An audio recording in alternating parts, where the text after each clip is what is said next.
ও মালতী কাকিমা, তুমি এই এত এত বড় বড় ইট গুলো এখানে পুকুরে ফেলছো কেন? আসলে কি বলতো, আমি না পুকুরে জল নিতে এসেছিলাম, দেখ জলটা কোথায় নিচে নেমে গেছে, এখান থেকে নেওয়া যাচ্ছিল না। তো এই যে ছোটবেলায় একটা গল্প শুনেছিলি, একটা কাক জল খেতে পারছিল না, তারপর সব এরকম ছোট ছোট ছোট ঢিল নিয়ে এসে কলসিতে ফেলে তারপর জল খেয়েছিল। ওই জন্যই তো আমি বড় বড় ইটগুলো পুকুরে ফেলছি, যাতে পুকুরের জলটা উপরে আসে, আমি এখানে রাস্তায় বসে এরকম কাটিয়ে নিতে পারি।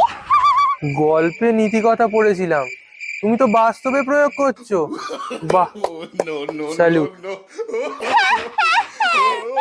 সেই মালাতের বুদ্ধি।